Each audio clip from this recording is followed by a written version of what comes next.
Neste vídeo, nós vamos trabalhar com o processo de semiotização de mundo da teoria semiolinguística de análise do discurso postulada por Patrick Charroudot. Segundo Charroudot, para significar um mundo em direção ao outro, é necessário um duplo processo de semiotização de mundo. Essa semiotização de mundo se realiza por meio, então, de dois processos, o processo de transformação e o processo de transação. Por meio do processo de transformação, nós temos um sujeito que significa um mundo para um sujeito destinatário. Então, é o mundo a significar que passa a mundo significado. E no processo de transação, então, é a relação que se estabelece entre esse sujeito falante e esse sujeito destinatário. Observem que esses dois processos estão interligados. Então, o processo de transformação, ele é realizado por meio de algumas operações. E quais seriam essas operações? Operação de identificação, de qualificação, ação e causação, que nós vamos ver em mais detalhes mais à frente. E o processo de transação também se realiza de acordo com alguns princípios. Quais seriam esses princípios? Princípio de alteridade, que prevê parceiros semelhantes e diferentes. Princípio da pertinência, esses sujeitos precisam ter universos de referência partilhados. Princípio da influência, né, que prevê uma influência de um sujeito sobre o outro, de uma interação. E de regulação, né? Para que a comunicação realmente obtenha êxito, é necessário que o sujeito leve em consideração estratégias de restrições e de influência.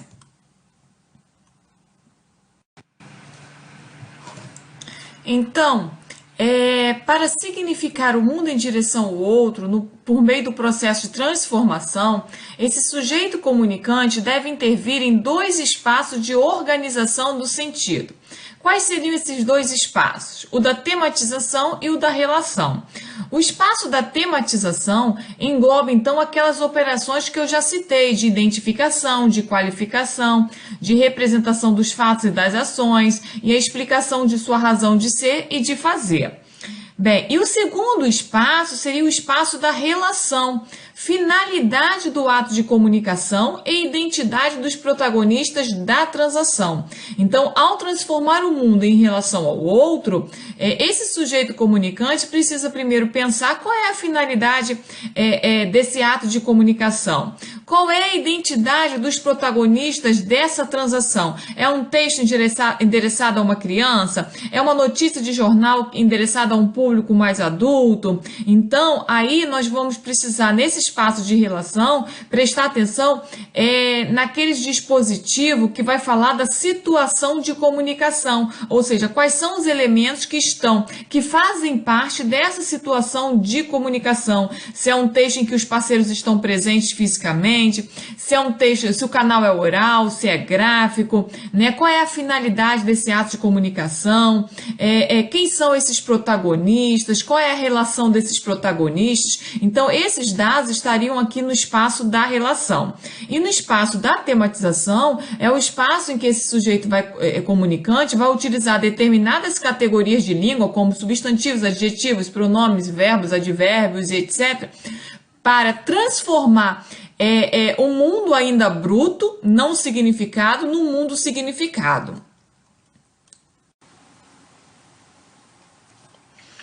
Aqui, então, nós podemos citar como exemplo uma notícia de jornal. Quando um jornalista vai fazer escrever uma matéria, ele parte de um fato, de um acontecimento bruto, então ele faz o recorte desse acontecimento bruto, utiliza as categorias de língua e transforma esse acontecimento bruto no mundo significado que é a matéria jornalística. Agora, ao proceder à escrita, ele vai pensar na finalidade da escrita desse texto, ele vai pensar em quem ele está direcionando esse texto, ele está pensando se esse texto vai ser lido no canal de televisão ou se vai ser publicado em um jornal impresso. Então, todos esses dados são levados em consideração para transformar o mundo bruto no mundo significado. Agora, então, nós vamos ver o processo de transformação, né? Quais são as operações do processo de transformação? Então, nós temos aqui aquelas 4 operações esmiuçadas nessas 5 operações. Identificação, qualificação, processualização ou representação dos fatos e das ações, modalização ou explicação e causação. Na primeira operação, que é a operação de identificação, é uma operação que tem por objetivo designar os seres, nomeando-os e classificando-os. Nesse caso, nós fazemos por meio do uso de substantivos. O segundo tipo de operação é a de qualificação, que tem por objetivo mostrar as propriedades dos seres ou informações a seu respeito. E aí fazemos por meio do uso de adjetivos. O terceiro processo é o de processualização ou representação dos fatos e das ações, que tem por objetivo sinalizar as mudanças de estado dos seres. E aí fazemos por meio do uso de verbos e advérbios. A quarta operação é a modalização ou explicação, e aí tem por objetivo explicitar a razão de ser e de fazer dos seres, marcando o ponto de vista do locutor sobre alguns elementos discursivos, e aí se faz por meio do uso de modalizadores. A outra operação, a última, é de causação, que tem por objetivo especificar as regras de combinação e de hierarquização dos níveis sintático e semântico. E isso é feito por meio dos operadores lógicos, por meio dos conectores. A fim de exemplificarmos o processo de transformação, nós temos aqui um resumo de uma novela de um dia da semana. Então, a novela Fina Estampa, Teodoro aceita a proposta de Griselda. Griselda divide seu dinheiro entre os filhos e Antenor fica inconformado. René então sugere que Teresa Cristina visite Patrícia na pousada.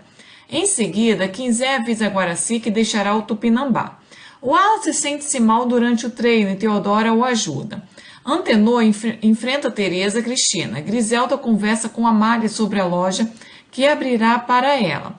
Um barco se aproxima da costa com um homem misterioso. Esté escolhe os doadores para sua inseminação. Ferdinand comenta que o barco se aproximando da costa pertence a Pereirinha. Então, a operação de identificação ela é realizada por meio dos substantivos. E aqui nós temos nomes próprios, nomes comuns. Então, nomes próprios: Teodora, Griselda, Quinzé, René. E os substantivos comuns: proposta, dinheiro, filho, pousada. E observem que junto com a operação de identificação, há a operação de atualização, que é feita por meio dos artigos, numerais, pronomes, advérbios deíticos. Então, é a proposta, seu dinheiro, os filhos.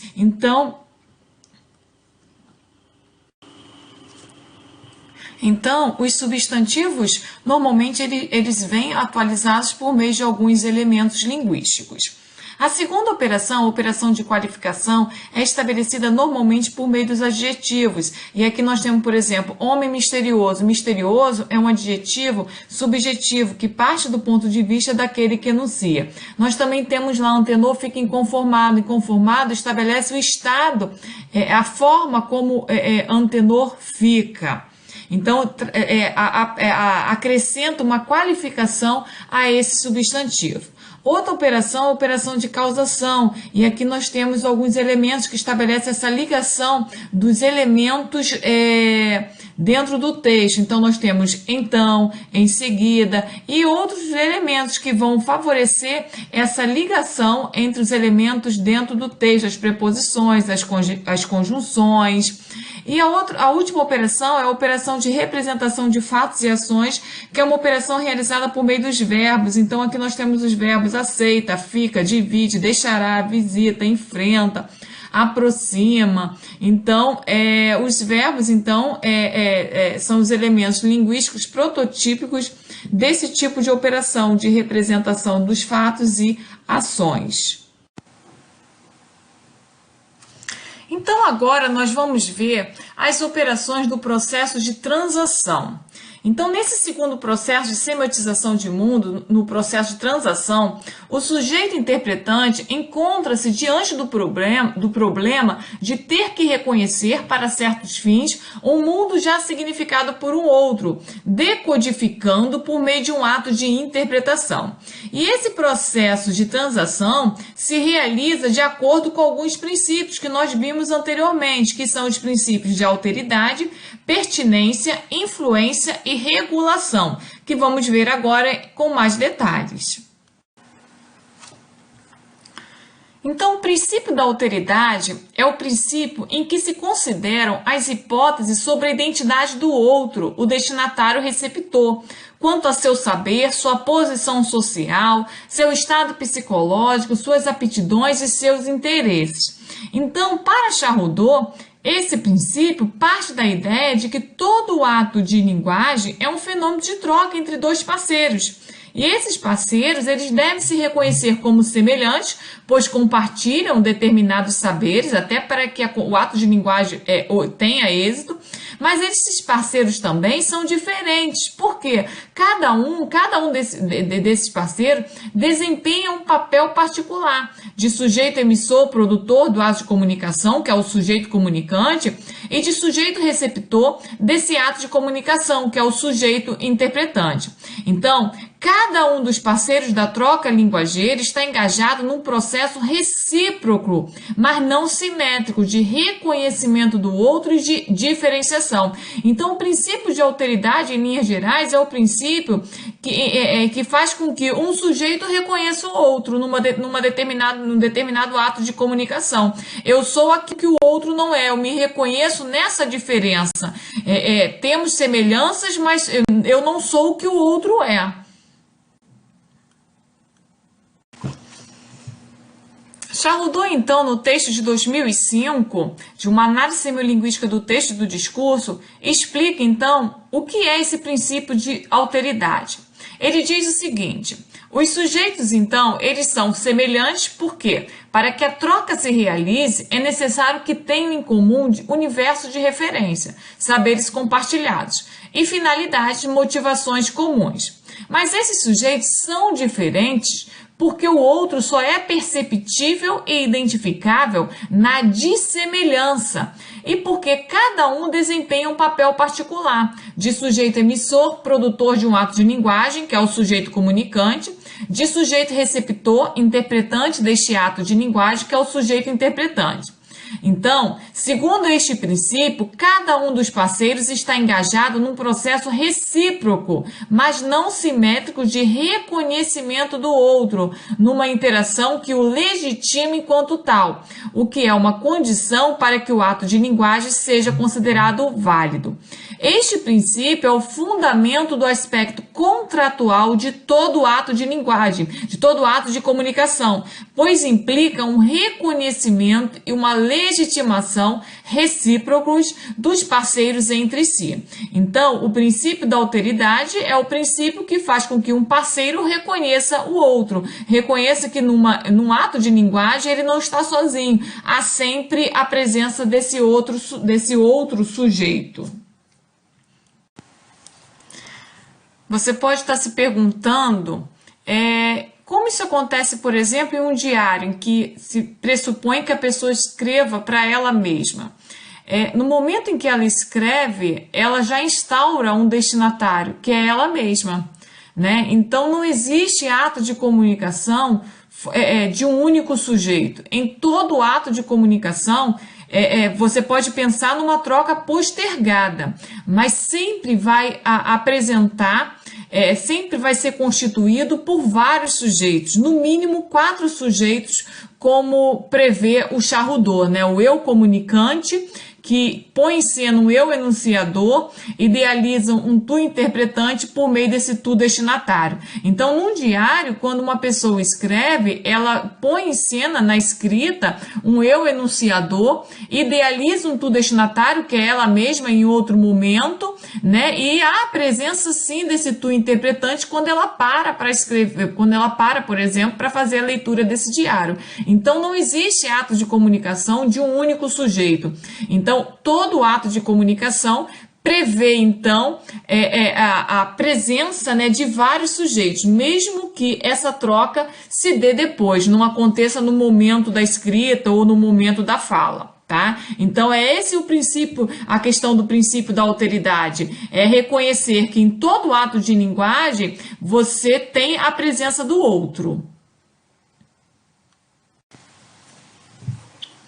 O princípio da alteridade está muito relacionado à questão da identidade social e identidade discursiva. Quem sou realmente? Que imagem projeto para o outro? Então, na identidade social, também chamada de psicossocial, pois está impregnada de traços psicológicos, então a identidade social é algo atribuído, reconhecido, um pré-construído em nome de um saber reconhecido institucionalmente, de um saber fazer reconhecido pela performance do indivíduo, de uma posição de poder reconhecida por filiação ou por atribuição, ser eleito, ser condecorado, de uma posição de testemunha por ter vivido o acontecimento ou ter se engajado, no caso militante, o combatente. Então, o que é a identidade social? É aquela que é dada socialmente, né? Então, é a identidade social, por exemplo, de um pai, de uma mãe, é a identidade social dada, por exemplo, a um professor. Então, ele tem a formação, ele foi contratado para um determinado cargo a partir da formação que ele tem. Não é qualquer pessoa que pode, por exemplo, se tornar um padre de um dia para o outro. Então, ele tem que ter a formação.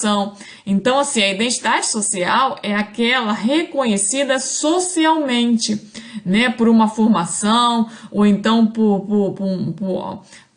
algo, por exemplo, um filho, né, um pai, né, então são construções dadas socialmente, são funções atribuídas socialmente. E a identidade discursiva, então, é aquela construída no discurso, no texto. Então, a identidade discursiva tem a particularidade de ser construída pelo sujeito falante para responder à questão: estou aqui para falar como? E essa identidade, ela é construída por meio de um espaço de estratégias de credibilidade e captação. Por meio de algumas atitudes, esse sujeito comunicante, ele se utiliza das estratégias de credibilidade e de captação, e ao se utilizar dessas estratégias, ele constrói uma identidade discursiva. Em nosso vídeo sobre a estruturação do ato de linguagem, nós trabalhamos detalhadamente com essas estratégias de credibilidade e de captação. O segundo princípio do processo de transação é o princípio de pertinência. De acordo com esse princípio, os parceiros do ato de linguagem devem poder reconhecer os universos de referência que constituem o objeto da transação linguageira. Então, como nós já destacamos no princípio de alteridade, esses sujeitos devem poder compartilhar, mas não necessariamente adotar, os saberes implicados no ato de linguagem em questão. Quais seriam esses saberes? Saberes sobre o mundo, sobre os valores psicológicos e sociais, sobre os comportamentos. Então, esse princípio de pertinência vai exigir, então, que os atos de linguagem sejam apropriados a seu contexto e a sua finalidade, né? E isso vai confirmar, então, o aspecto contratual do dispositivo sociolinguageiro. O terceiro princípio é o princípio de regulação. É o princípio responsável por manter a troca interativa entre os parceiros da linguagem.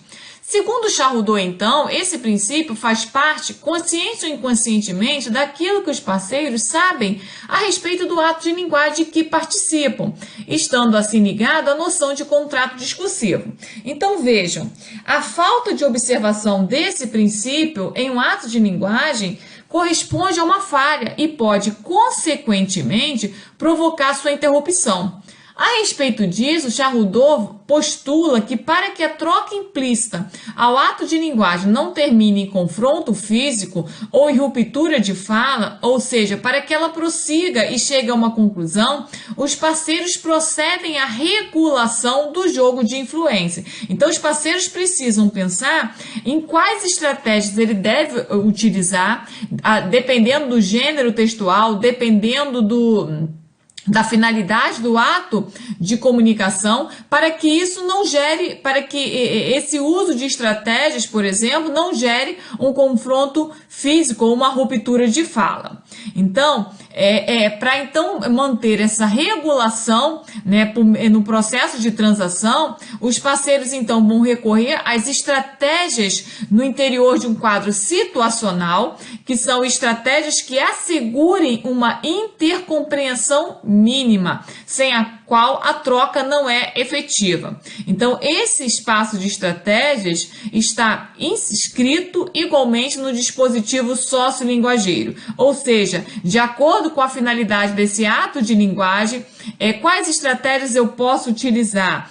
Quem é esse meu interlocutor? Né? Como eu posso me dirigir a ele? Então, essas questões devem ser levadas em conta a fim de que não haja falha, não haja uma ruptura nesse ato de linguagem. E isso está previsto nesse princípio de regulação. E o quarto princípio é o princípio de influência, que prevê que todo sujeito que produz um ato de linguagem visa atingir seu parceiro, seja para fazê-lo agir, seja para afetá-lo emocionalmente, seja para orientar seu pensamento. Então, por isso, todo sujeito receptor e interpretante de um ato de linguagem sabe que é alvo de influência. E isso, então, confere a esse sujeito receptor a possibilidade de interagir, mas obriga também os parceiros a levar em consideração a existência de restrições ao exercício da influência. A finalidade intencional de todo ato de linguagem se acha, então, inscrita também no dispositivo sociolinguageiro. Qual é a finalidade desse meu ato de linguagem? O que eu quero provocar no meu interlocutor? Então, são questões que são levadas em consideração nesse princípio de influência. Quais estratégias eu devo utilizar para atingir esse objetivo? Então, são questões do princípio de influência.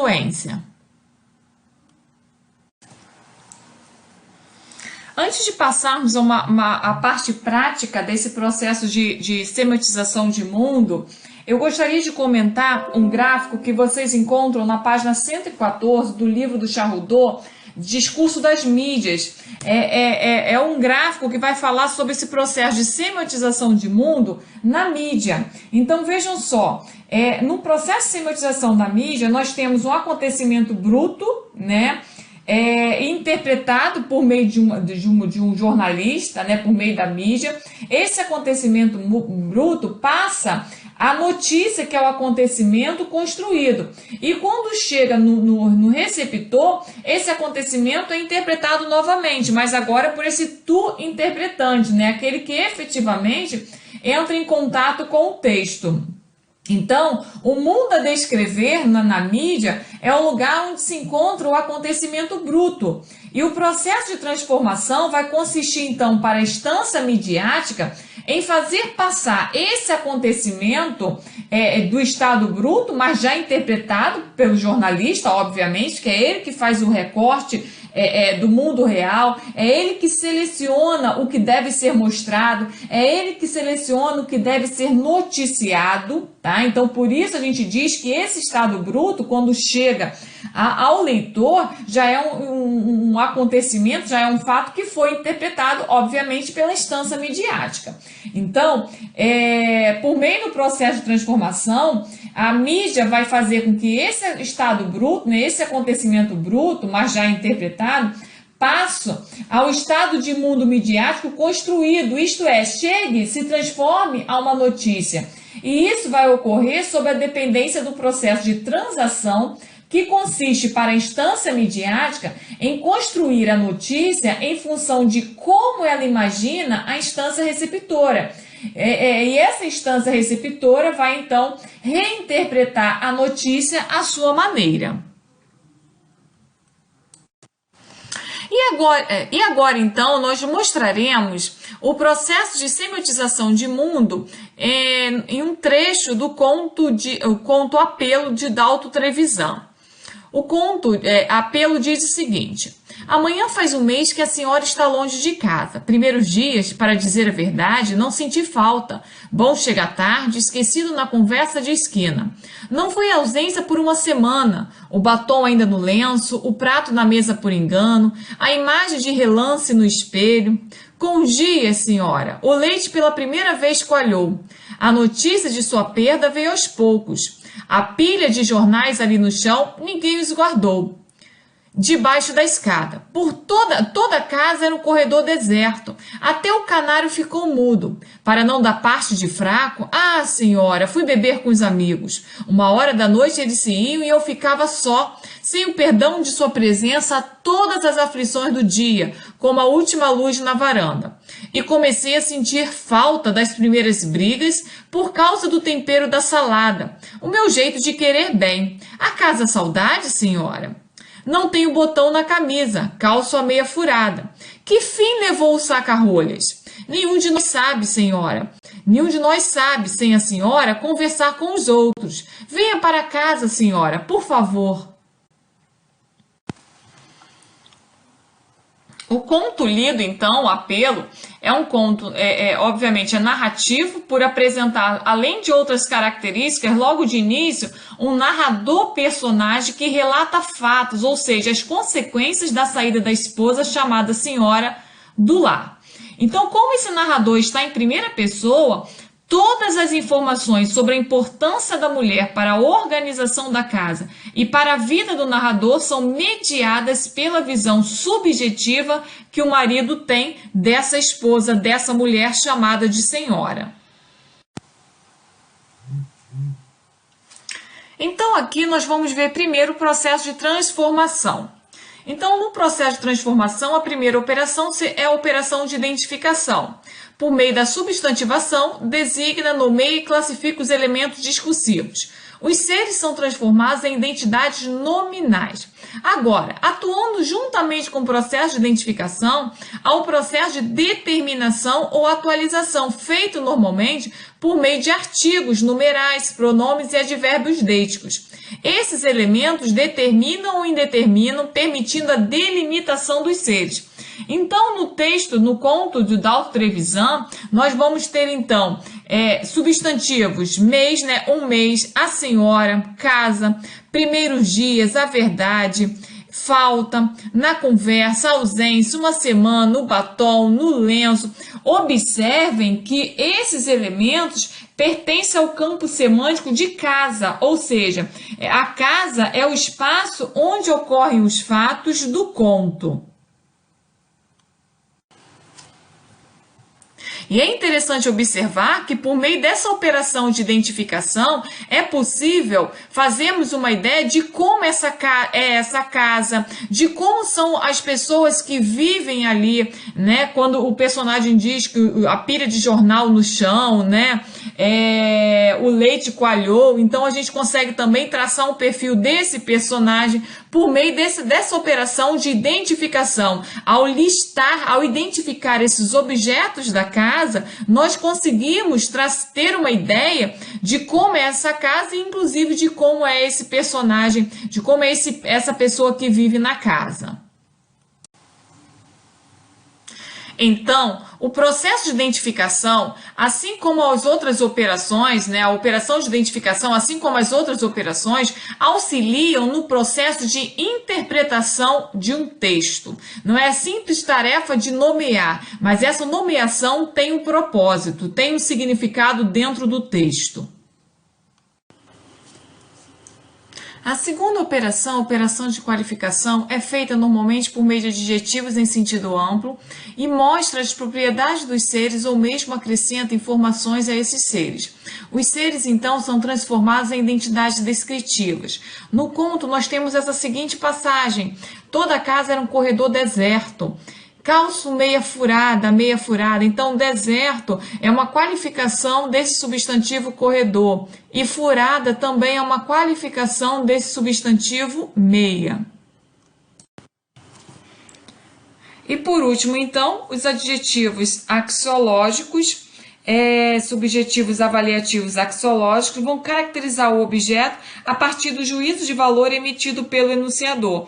Então, se eu digo que o rapaz é lindo, esse lindo é completamente avaliativo axiológico pelo fato de que ele é totalmente subjetivo, ele é enunciado a partir do ponto de vista daquele que enuncia, ou seja, o que ele considera, o que ele acha, ele enuncia a partir do que ele considera, a partir das percepções dele, do que ele considera uma pessoa bonita. Não é uma percepção calcada, baseada na realidade, mas simplesmente nas percepções do indivíduo, do que ele considera uma pessoa bonita. Então, aquela pessoa é boa, então dizer que aquela pessoa é boa, é a partir do ponto de vista daquele que enuncia, que a pessoa é correta, né? São enunciações que são feitas, são caracterizações feitas simplesmente a partir do ponto de vista completamente subjetivo daquele que enuncia. Não são caracterizações calcadas em dados da realidade, mas simplesmente a partir da ideologia, a partir da visão de mundo daquele que enuncia. Agora, qual seria a diferença entre os adjetivos axiológicos e não axiológicos?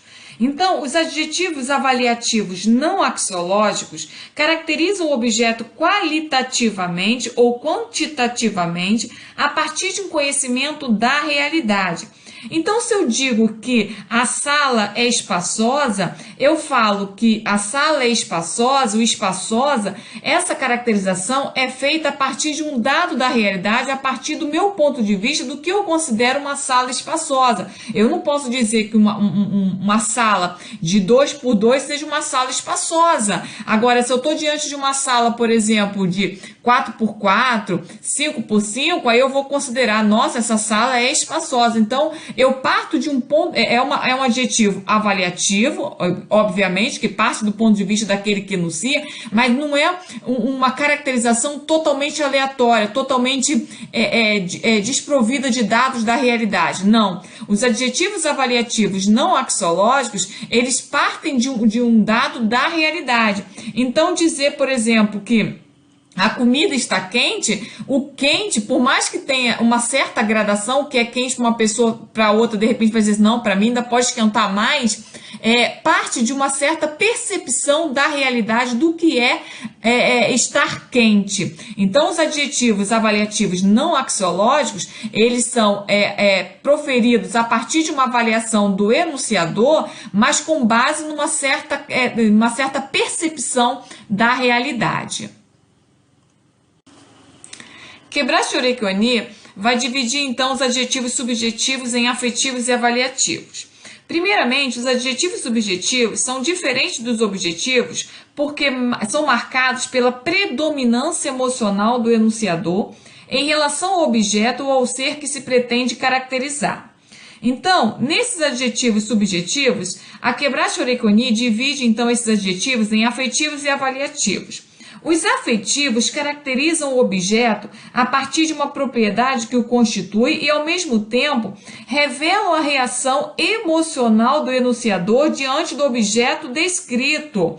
Então, veja só, se alguém diz assim, que comida gostosinha, esse gostosinha é mais do que uma avaliação, mostra uma afetividade daquele que enuncia em relação ao objeto caracterizado. Outro exemplo, minha filha é uma graça. Esse graça é mais do que dizer que minha filha é uma graça. É mais do que avaliar, mostrar também uma afetividade em relação a esse objeto caracterizado. Eu gostaria de deixar aqui também, em relação a essa operação de qualificação, uma referência bibliográfica muito boa, muito interessante, da Quebraccio-Orecchioni. Ela faz um estudo dos adjetivos, classificando esses adjetivos em objetivos e subjetivos. Segundo Quebrat-Orecchioני, nós podemos perceber o enunciador, né, por meio das marcas, de algumas marcas linguísticas. E uma dessas marcas linguísticas são os adjetivos. Então, os adjetivos podem imprimir uma certa subjetividade ao texto. Então, a Quebrat-Orecchioני vai afirmar que as unidades lexicais são carregadas de subjetividade, de modo que os adjetivos dispõem de uma escala em que se movem do objetivo ao subjetivo. Então, o que ela faz? Ela pega os adjetivos e subdivide em objetivos e subjetivos. Então, os adjetivos objetivos são marcados pelo distanciamento emocional do enunciador em relação ao objeto ou ao ser que se pretende caracterizar. O enunciador procura caracterizar um objeto ou um ser a partir do que ele vê, e a caracterização não é impregnada de aspectos emotivos ou de juízos de valor. Então, se eu digo, por exemplo, uma pessoa é solteira, eu digo com base na realidade. Com uma mesa retangular, ninguém pode contestar, não, essa mesa não é retangular, essa mesa é oval. Então, o adjetivo objetivo, ele tem o pé totalmente na realidade. Ele é enunciado com base nos dados da realidade, nos dados objetivos da realidade. Então, se uma pessoa diz que a mesa é azul, ela está fazendo referência ao dado da realidade, do que é a cor azul. Então, outra pessoa não pode dizer que a mesa não é azul e é vermelha.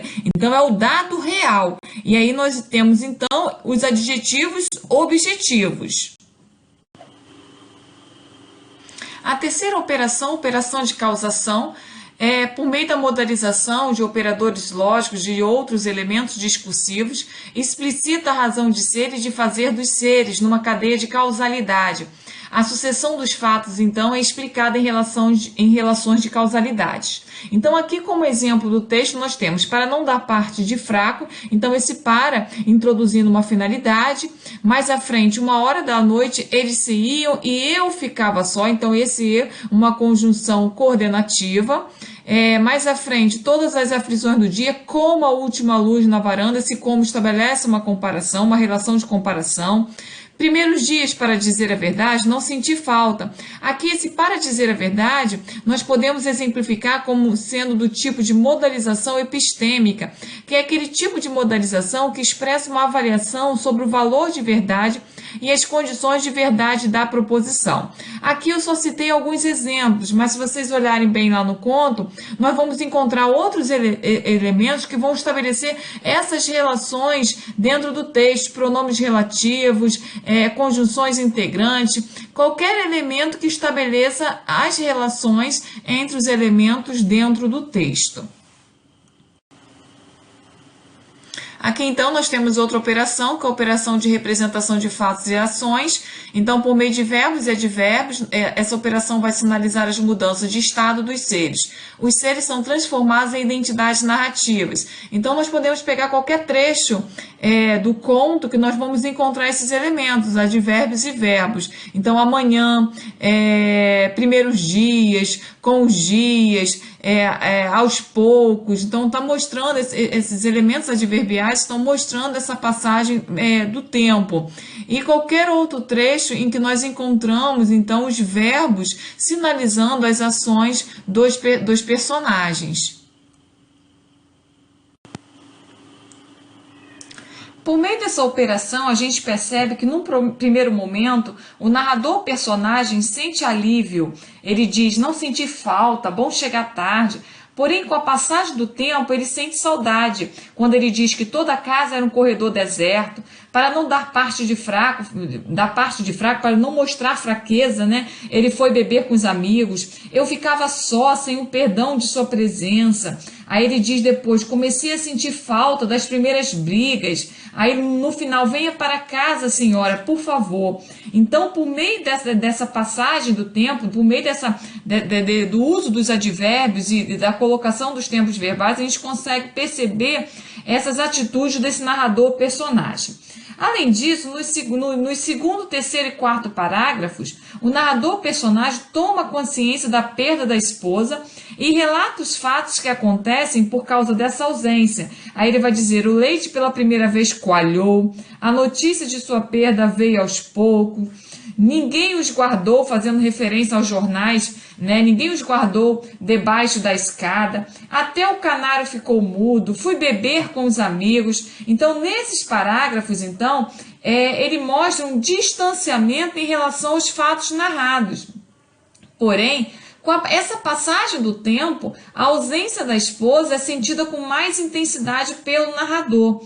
Então, para aproximar os fatos e evidenciar a situação de total abandono e solidão, no último parágrafo, os verbos aparecem no presente do indicativo, quando ele diz: não tenho botão na camisa, calço a meia furada, nenhum de nós sabe. Então, o tempo transcorrido desde a separação e os efeitos da ausência no espaço descrito pelo narrador aumentam a sensação de solidão e a saudade que ele sente da mulher. Então, simultâneo ao processo de transformação, ocorre o processo de transação. O processo de transação, então, realiza-se de acordo com os princípios de alteridade, nós levamos em consideração que os parceiros são semelhantes e diferentes. Em relação ao princípio de pertinência, eles têm universo de referência partilhados, de influência, que tem por objetivo influenciar, né, captar a atenção do outro, e de regulação, que nós vamos então utilizar estratégias de restrições e estratégias de influência. Então, em relação ao princípio de alteridade, nós podemos dizer que Dalton Trevisan, então, é o eu comunicante, ser social, autor do conto. Ele põe em cena um eu enunciador, narrador personagem que, no mundo das palavras, idealiza um tu destinatário, a mulher chamada de senhora. Esse narrador personagem, que é o eu enunciador, no mundo da ficção, espera que o seu tu destinatário, a senhora, coincida efetivamente com o tu interpretante do mundo da ficção, que a mulher aceite o apelo e retorne para casa. Dalton Trevisan também, enquanto eu comunicante, ao colocar em cena um eu enunciador, idealiza um público-alvo, um tu destinatário que pode coincidir ou não com o leitor real, tu interpretante, leitor do conto de Dalton Trevisan. Então, Dalton Trevisan tem legitimidade social enquanto autor de conto, legitimidade construída ao longo da vida pelos textos escritos. A cada texto, Dalton Trevisan mostra legitimação, mostra que está apto para escrever. Então, o princípio de alteridade é o princípio em que você, ao produzir um ato de linguagem, você produz pensando no outro, você produz levando em consideração quem é o seu interlocutor. Em relação ao princípio de pertinência, nós precisamos levar em consideração se os sujeitos compartilham conhecimentos comuns sobre as coisas do mundo. Então, nesse caso aqui, é preciso que esses sujeitos saibam o que é fazer um apelo. Os sujeitos precisam conhecer o papel que normalmente muitas mulheres desempenham dentro da casa. A mulher na nossa sociedade é vista ainda por muitos como aquela que organiza e cuida das coisas da casa, é aquela que faz os serviços domésticos. Então, para a compreensão global do texto, é necessário que esses parceiros, né, aquele que comunica e aquele que interpreta, compartilhem determinados conhecimentos a respeito das coisas do mundo. No princípio da regulação, os sujeitos recorrem à estratégia no interior de um quadro situacional que assegure uma intercompreensão mínima, sem a qual a troca não é efetiva.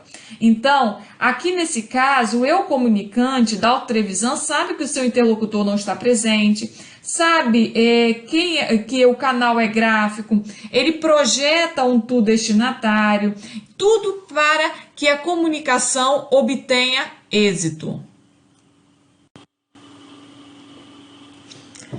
Ainda no princípio da regulação, Dalton Trevisan, ele obedece às restrições do contrato de conto, então ele segue as características de um conto, ele obedece às características de uma narrativa, então são elementos, ele faz um equilíbrio entre as informações novas e as informações velhas, ele fornece as informações necessárias para que o leitor consiga acompanhar o desenrolar da história. Então, esses procedimentos, esses recursos, fazem com que essa comunicação aconteça e que tenha êxito. E o princípio da influência? Sem dúvida, o sucesso da narrativa está na escolha do foco narrativo, isto é, o ponto de vista pelo qual se vai contar a história, implicando determinações e ideologias particulares altamente significativas para a interpretação. Então, nesse conto, o narrador protagonista narra em primeira pessoa e não tem acesso ao estado mental das demais personagens. Então, o narrador em primeira pessoa possibilita um espaço amplo de inferências. Nós somos obrigados a completar o que falta, ou completar o que o narrador personagem apenas insinua vagamente, né? Então nós temos que completar com a nossa experiência e imaginação. E isso propicia um forte envolvimento do leitor, faz com que o leitor participe da construção do texto. E aí nós temos o princípio da influência como uma estratégia aí, utilizando essa questão de fazer com que o leitor participe do texto como sendo uma estratégia de captação. Outro ponto interessante se comentar é que, ao levar em conta que a personagem passa a maior parte do seu tempo em casa, podemos entender o significado da casa para ele. Então, para esse personagem, a casa é um símbolo feminino com sentido de refúgio, de mãe, de proteção, de seio maternal. E daí ele fazer o apelo para que a sua esposa, fazer um apelo por meio de uma carta, como se ele estivesse escrevendo uma carta para que a sua esposa retorne para o lar. Mas por que essa senhora está fora de casa, está longe de casa? Então, as contradições do universo patriarcal machista são reveladas pelo narrador personagem, pelo narrador protagonista, por meio de flashbacks. Então, por meio dos detalhes que ele vai fornecendo, das transformações que vão ocorrendo na casa, a gente percebe por que essa mulher está fora de casa. Porque esse narrador personagem é um narrador machista, que vê a mulher como aquela que deve fazer os serviços domésticos, que deve cuidar da casa. Então, uma estrutura completamente patriarcal, uma estrutura machista. Ao mesmo tempo, a gente já vê uma mulher que não se submete a essa estrutura e que, por conta disso, está fora de casa, está longe do lar.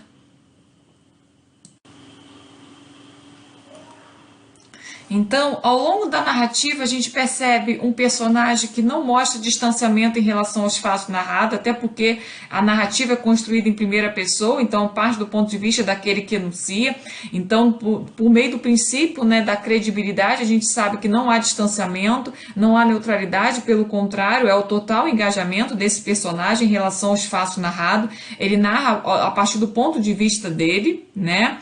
Em relação ao princípio da captação, ao colocar em cena um personagem narrador, Dalton Trevisan, então, cria uma estratégia de suspense, é uma forma de captar a atenção, então, desse leitor. E o apelo do personagem é praticamente uma dramatização, né? Ele faz uma dramatização em cima da situação, né? É como se ele fosse um coitado, nossa, estou sofrendo muito com a falta da minha esposa, mas na verdade ele precisa daquela que vai guardar os jornais, daquela que vai costurar a meia dele que está furada, daquela que vai colocar o botão na camisa, né? Então a gente percebe aí uma estrutura, uma ideologia completamente machista, daquele que vê a mulher como aquela que vai organizar o lar, que vai fazer todas as tarefas do lar. E onde fica a questão do sentimento, e onde fica a questão do relacionamento,